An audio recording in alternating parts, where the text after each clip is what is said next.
RIMS is global. Discover why 10,000 of your peers in more than 60 countries are part of the world's largest risk management community. Visit rims.org/membership to find the best membership for you and your organization.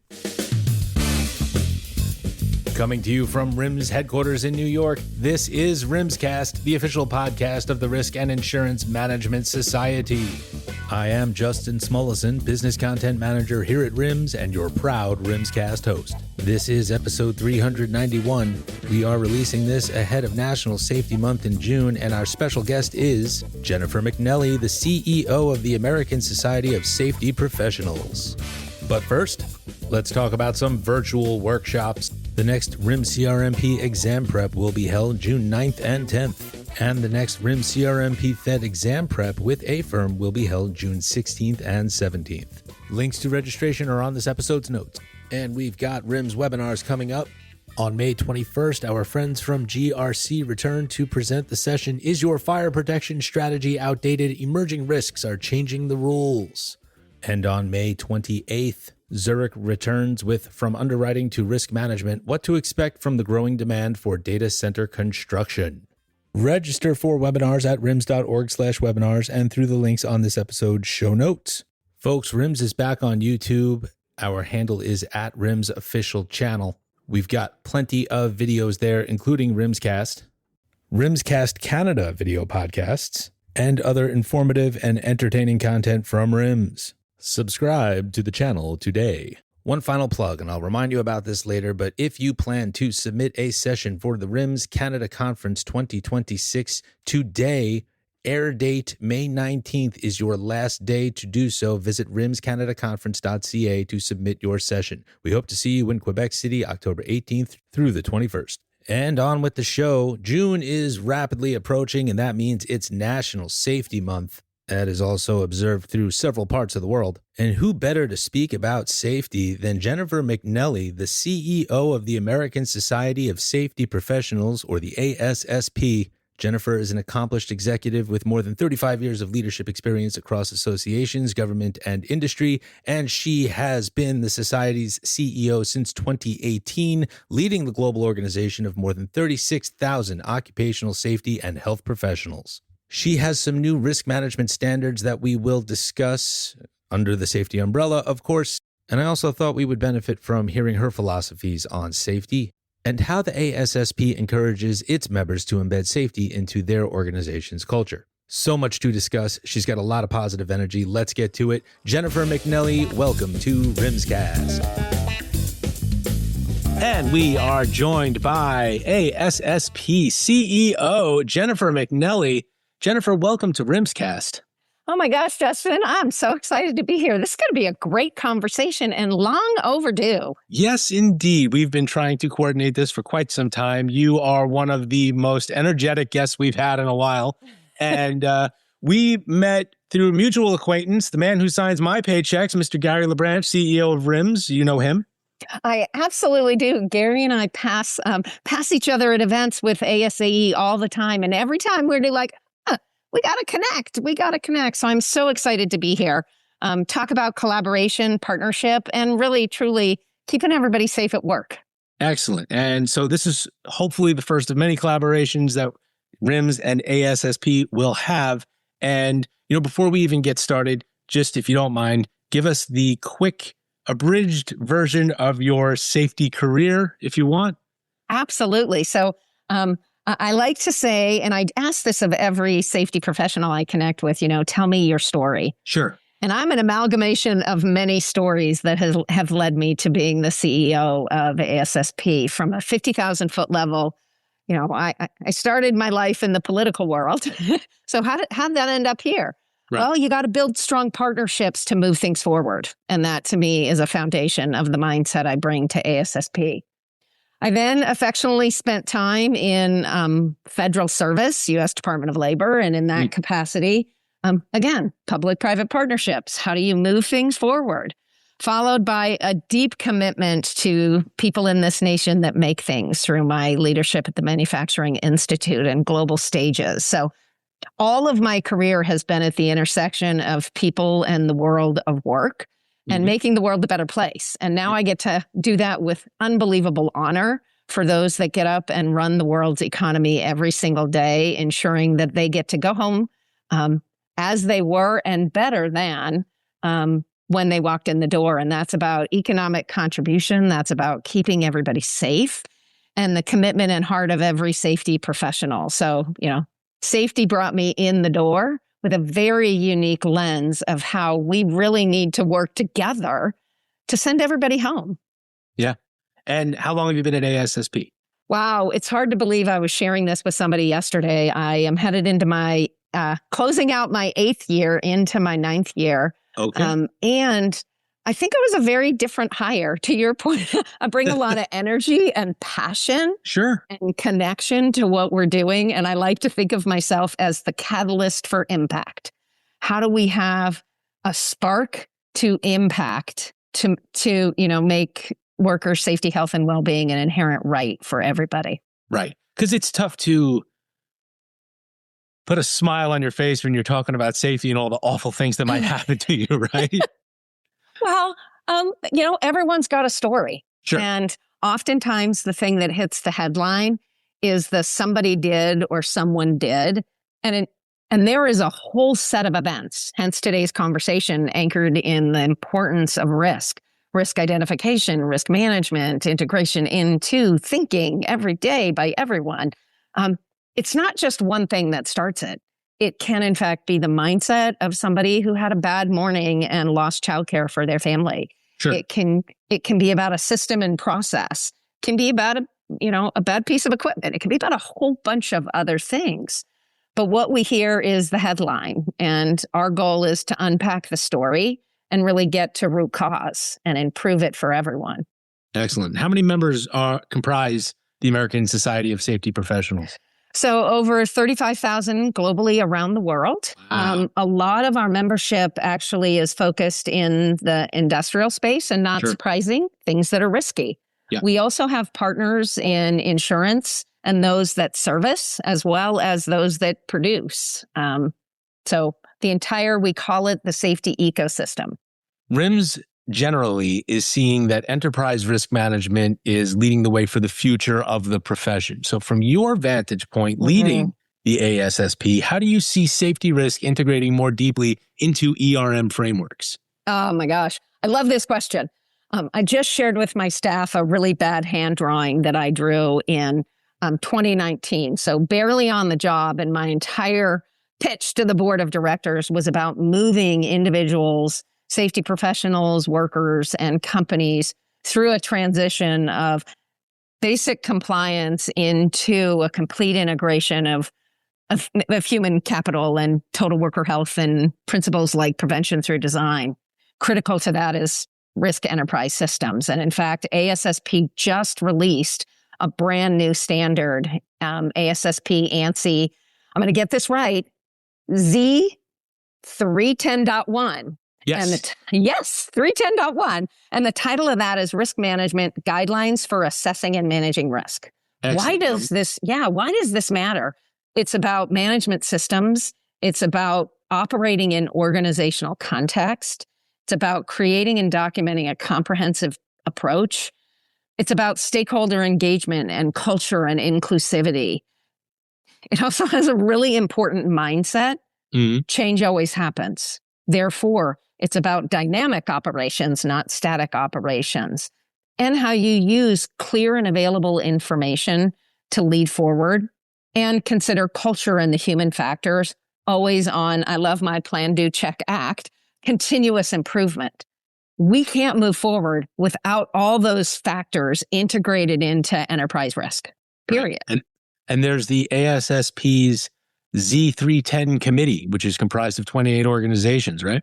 Yep, absolutely. And that's an important role that ASSP really plays in the marketplace. I talk about our logo as the shield, and our members as guardians of workplace safety. I have my own personal commitment to superheroes, and every one of them is a workplace superhero. Excellent. What's your favorite superhero or superhero team? Oh my gosh. Now you caught me off guard. I'm going to have to think about that. That was the tough question. But I'm going to go with I'm going to go with Thor or Iron Man. Okay, because you said Guardian. Yeah, I'm pretty close because you said Guardians, so I figured Guardians of the Galaxy. In general, Guardians of the Galaxy, because, they just make me laugh. Sure. But I love all superheroes because I love the potential of hope that each one of us has that power. Yes. So in the power of safety professionals, one of the things that is really unique about ASSP's market position, and it is really global-based standards.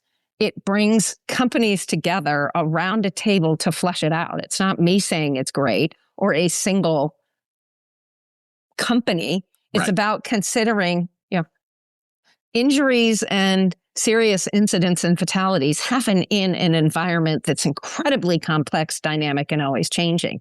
And by bringing those that are actually doing the work together, we gain consensus in that approach. Excellent.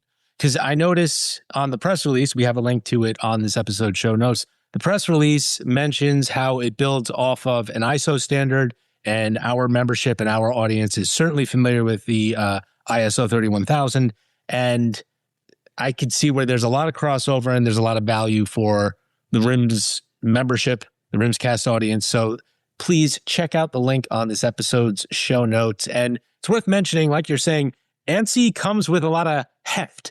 Because the RIMS does. The RIMS CRMP, which is our certification program, is ANSI accredited. So that just goes to show you we're the only globally recognized risk management program through ANSI. So we're speaking the same language. I'm going to get geeky on you. So early in my career, I sat on ANSI's 17024 PCAC.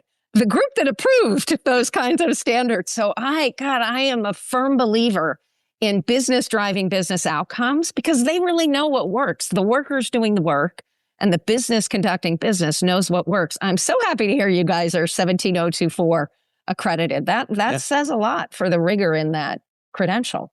And let me pitch you on this. You've got the ASSP Z310 committee. Now that sounds to me like a radio show, like, welcome to the ASSP Z310 committee in the morning.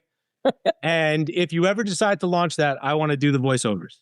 Oh, that's fair. Okay. That's fair, man. I'm going back to the case for safety and figuring out how we start to talk about these cross connections because, Justin, there are so many of them. Yeah. And we should be talking and doing more together.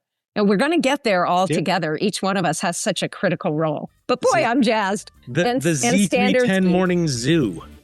There are so many other wonderful RIMS events coming up in 2026. Let's talk about them now.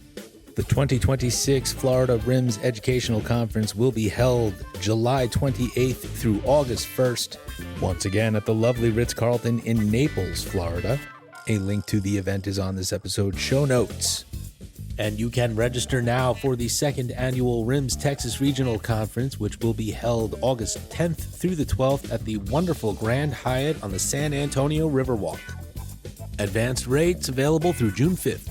The 11th annual Chicagoland Risk Forum will return to the old post office on Thursday, September 24th, 2026 in Chicago, of course. Visit chicagolandriskforum.org for more information. The RIMS Western Regional Conference will be held October 4th through the 7th in Seattle, Washington. Registration is open and you can also submit a session. Visit rimswesternregional.com and the link on this episode's show notes for more information. And save the dates, October 18th through the 21st. We will be in Quebec City to celebrate the 50th live RIMS Canada Conference. Booth sales are already open, and the call for educational content submissions has been extended to May 19th. That is the original air date of this episode, so submit your session today. And early bird registration will open in June. Visit rimscanadaconference.ca for more information, and also remember to check out rims.org/Canada for our spin-off show, RIMScast Canada, hosted by National Conference Committee Chair Aaron Luconi. And it is official, the RIMS ERM Conference 2026 will be held November 18th and 19th in Columbus, Ohio. More details to follow on rims.org. For now, let's return to our interview with ASSP CEO Jennifer McNelly. So we now have launched something called ASSP Standards-Based User Groups. I'll get serious for a second. Okay. We launched them in January, and the whole reason that we did is because standards alone bring consensus together. But what we hear day in and day out from members is, tell me how to use it. Tell me what to do. Right. Give me the playbook. Because my life is busy and I'm under-resourced and over-expected and everything that goes along with a stressful working environment. And in January, we launched something called Standard-Based User Groups, all based on, our partners collaboratively spend close to $7 million a year on investing in keeping them updated. Now we need to say, okay, how do you move them to market? What do you do with them? And some of that happens. There are thousands of companies and, hundreds of thousands around the world. They use the standards, but to somebody that is just starting that journey, wow, that is scary, very scary. So we launched standards-based user groups to dig into that challenge of where does a company sit? What's their maturity? What's the maturity of the safety professional themselves? And how do we help them move one step further, step further? Do you call those standards-based? They're called standards-based user groups. Do you call them S-bugs? Yes, we do. Do you really?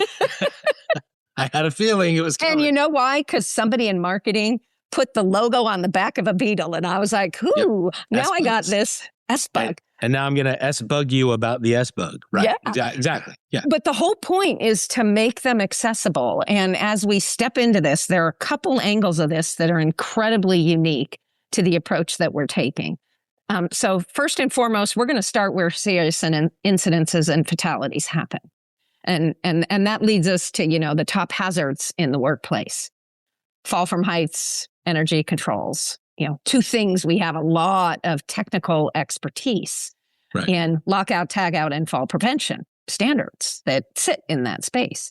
The other thing that we know is there is a disruption happening in business today and in safety, which is the impact and influence of big data, AI, and analytics. Okay. So the third S-bug is AI and safety. And that has a lens that we are so excited about, which is by and through technology partners, by integrating in standards, we're going to level up what people have access to.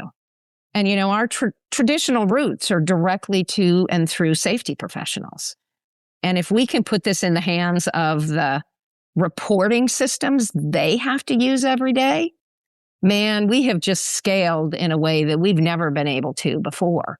And as we learn and get data back, learn fast, accelerate, what we all like to think, especially as a credentialing body, what is the body of knowledge today? What happens as we look forward, and how do we bring that back faster than what would be a traditional DACOM or a standards process or a regulatory environment? Oh my God, that can take a decade plus.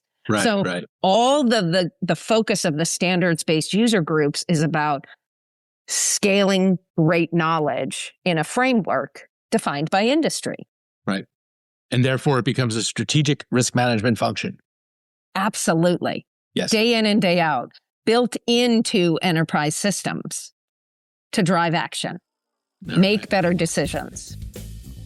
We will take one more quick break. I want to tell you about the openings and the deadlines for various Spencer Educational Foundation grants. The Risk Manager on Campus application period is now open, and it will close on June 30th. Grant awardees, colleges and universities are typically notified in September. Now let's talk about course development grants. The application deadline for interval number 2 will be on June 15th, 2026, and award notifications will be sent out in late July. General grants will open on May 1st, and the application deadline is July 30th. And internship grant applications open on August 15th and close on October 15th. Links to each of these grants are on this episode's show notes. And of course, you can visit spencered.org for more information. And now let's conclude our interview with American Society of Safety Professionals CEO Jennifer McNelly. And we are back with Jennifer McNelly. And Jennifer, I think your favorite month is coming up. It's June. It's coming up. It's National Safety Month. Does this bring out the best in Jennifer McNelly? I can't imagine anything bigger than this, but maybe there's something there that gets even more out of you. I don't know. You're a spark plug today. I was going to say, funny enough, early nickname for me was spark plug, but from the auto industry. Absolutely. Fun fact about Jennifer McNelly, spark plug.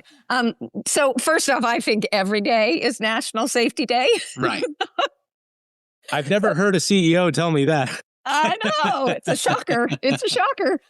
But yes, absolutely. It puts a consistent spotlight on safety. And I do believe safety professionals need more celebration. That's why I love to tell their stories. And I am grateful to any safety professional and anybody in the ecosystem listening today. Thank you for everything that you do.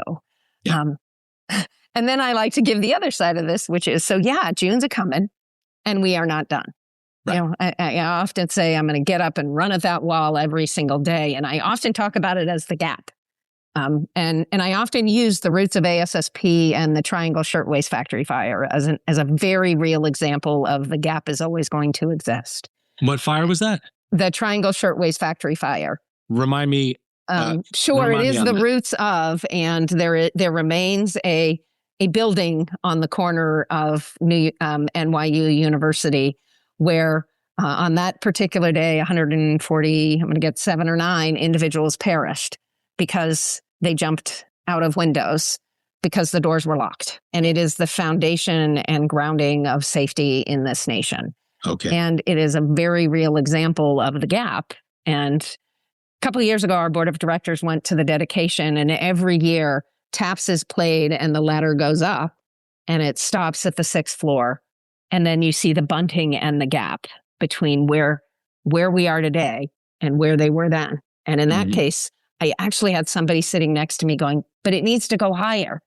And that's the point. There is always a gap because business is dynamic and ever changing. And certainly our responsibility as safety professionals and as associations is to fill the gap, to get ahead of it. And we see that with serious incidences and fatalities. Yeah. Essentially, data has been flat for 10 years. So, let's do something different. Let's think about the principles of prevention through design, and let's crack the C-suite decision-making. I often talk about safety as good governance. Right. How safety succeeds in the workplace is about the economic decision-making process that does capital investment in business allocation and resource allocation. And then it's got to be elevated from operations to a board level priority, right? And built into business in every way, shape, and form. Right. Safety is never a moment or a one and done. It is a part of every part of business decision making. So when we look at that lens and we look at what's going on in the world of work, and we're very fortunate to have NIOSH do tremendous research on the future of work and how dynamic it is. And every year I take a step back and get on the phone with senior executives and talk through critical things. And I do that because research says one thing and our membership says another. And guess what? I got a gap. Yeah. And often in that gap, I hear the term research to practice, back to our standards-based user groups. Proven practice to scale. That's what we're doing. What does the research say? What does the data say? How do you scale it? And there are several forces at play in safety itself when looking at what's really shaping the world of work. So let's start with workforce instability. There is a fluidity that never existed before. So workforce instability is one of the biggest emerging risks. Is that what you're saying? Yep. Yeah. And then how safety is not a metric. Okay. So workforce instability in the sense of the number of workers just fluctuating as opposed to the safety being factored into it. Why are the numbers fluctuating? Yes, yes, and yes. Okay. Think about it as a Rubik's Cube. Sure. Nothing sits alone. Right. The other's the pace of change and technology. Mm-hmm. The influence of leadership, that bottom up, top down. And I'm a leader that believes leadership happens in every role and function. How do we empower individual and corporate leadership? and the infrastructure and what that means. So so much going on in these buckets. Earlier, you mentioned technology. Is technological disruption vis-a-vis the cell phone, is that and distraction from it, is that one of the bigger emerging risks that are facing safety professionals today? So I'm going to come back to it depends. Okay, sure. You've only used that once, so it's okay. No, it depends. And I think if you go back to if the minimal a company is doing is the law and compliance, data tells us that's not enough. Full stop there. But I recently had one of my volunteer leaders say that somebody was really excited about their latest innovation, which was taking cell phones off sites. Okay, so I can view that as positive and a first step. Yeah. But I can also view the power of a cell phone as I just shot a picture and looked around and identified a whole set of risks I didn't even see. Sure. It's a continuum. Right. So I think part of it is understanding how first off, what problem are you trying to solve?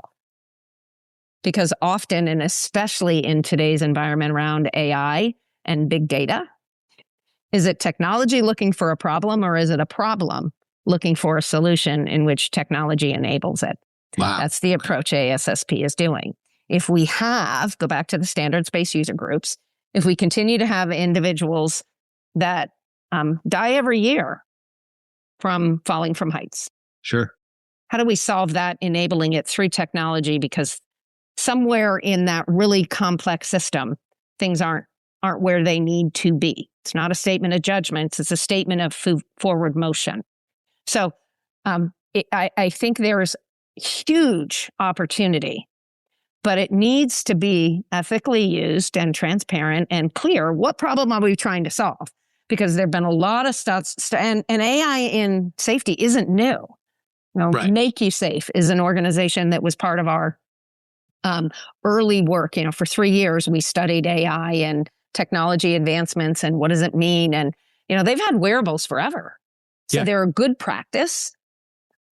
And I feel like, not like other business problems, somebody's seen the problem, identified the solution, and our challenge is replication, application, and scale. And again, that to me is what we're striving towards. And how can technology enable that? So I think guardrails and ethics is certainly something we hear from membership all the time. But I want to make sure it's done in a way that integrates it in seamlessly, not a new shiny penny. Right. And thus creating some long-term behavioral change. I at every level, whenever anybody says human performance or behavior-based safety, I'm always very sensitive to this isn't a blame the worker environment or approach. This isn't big brother or big sister watching somebody in the workplace. This is about empowerment in an era of action. How does information become a learning opportunity to understand A plus B plus C plus D?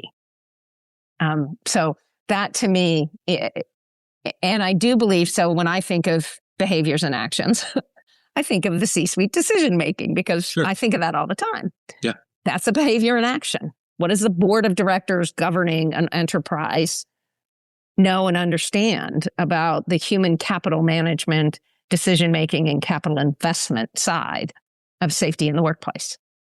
So Jennifer, registration, as we know, is open for Safety 2026. That is going to be held June 15th through the 17th in Anaheim. That's the 65th annual conference and expo. This is your 8th or 9th time as CEO, sort of hosting and being the face of the expo. Tell us what we can expect this year. Oh my gosh, it is an experience. I call it a safety revival. If there's one thing I know about safety members, coming together is such a unique sense of belonging. First-timers or senior participants coming together to learn, connect, and grow sounds like every conference. It is a battery-filling, energizing information impact like no other. I can't wait. And a great opportunity to see what is on the leading edge and really solve problems. Unique to our expo is it's not a sales pitch. Everybody on that floor has to have a reason and something to share with safety professionals. Right. And you've got lots of educational content. 200 of the best set of tracks. And our program is incredibly competitive, over 700 applicants each year. I think 720 plus this year. And there's too much content and not enough time. And we hear that a lot. But as important is the points of connection in between, because what comes out of that is top-notch technical content, but an opportunity to connect with someone that you can call and get an answer from at any point in time. So I look forward to it. My favorite thing is to run around, hear stories, and do selfies like every other CEO does. And no, I pretty much think I'm the one that does that. But it truly is a welcoming and impactful event. It sounds very similar to Risk World. Are you one of those people who's comfortable on stage at this point? Do you like to do this and show that you're open and move your arms as you speak? Oh, yeah. So I am the reason everybody wakes up the second they walk in the door. Oh, so, really? I literally, after whatever is there, I'm the one that reminds them why they're here. And last year, fun fact, last year I did that in an ASSP branded pickleball outfit. Because it was about not just being together and getting excited to be there. It was also about having fun. And sometimes in the middle of these things, we forget that human connection and fun. People are going to learn, but gosh, have a great time while you're doing it. So, right. Well, I'll see everybody on stage. A great place. Right. And Anaheim seems like a great place to do it. I've never been, but I hear it's lovely. Yes, it'll be the place to be. Excellent. All right. Well, the link to the 65th Annual Conference and Expo for Safety 2026 is also on this episode's show notes. And I have a good feeling that we're going to be seeing more of you, or you're going to be seeing more of us from RIMS.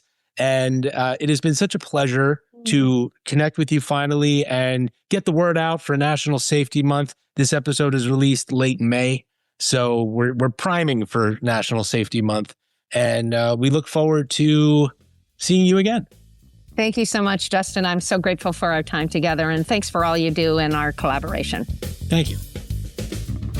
Special thanks to ASSP CEO Jennifer McNelly for joining us here on RIMScast. There are lots of links on this episode's show notes. Visit ASSP.org for more information, as well as the Safety 2026 conference at safety.assp.org. Also on this episode's show notes are the links to RIMS coverage of worker safety and prior coverage of National Safety Month. A lot of this information is evergreen, so I hope you'll check it out. And now I want to speak about a topic near and dear to my heart, sponsorships. You can sponsor a RIMScast episode either on our publicly facing weekly show, that's this show, or with a dedicated episode. RIMScast has produced special episodes for JB Boda, The Hartford, Alliant, Zurich, Highwire, AXA XL, Prudent Insurance Brokers, High Trust, and Aon. Links to sponsored episodes are on our show notes. RIMScast has a global audience comprised of risk and insurance professionals, legal professionals, students, business leaders, C-suite executives, and more. Let's collaborate and help you reach them. Contact pd@rims.org for more information. Let's talk about RIMS membership, folks. Become a RIMS member and get access to the tools, thought leadership, and network you need to succeed. Visit rims.org/membership or email membershipdept@rims.org for more information. And let's also talk about risk knowledge. This is the RIMS searchable content library that provides relevant information for today's risk professionals. Available materials include RIMS executive reports, survey findings, contributed articles, industry research, benchmarking data, and more. For the best reporting on the profession of risk management, check out Risk Management Magazine. This is the Society's official quarterly digital publication. It is written and published by the best minds in risk management. My name is Justin Smulison, Business Content Manager here at RIMS. Please remember to subscribe to RIMScast on your favorite podcasting app. Email us at content@rims.org.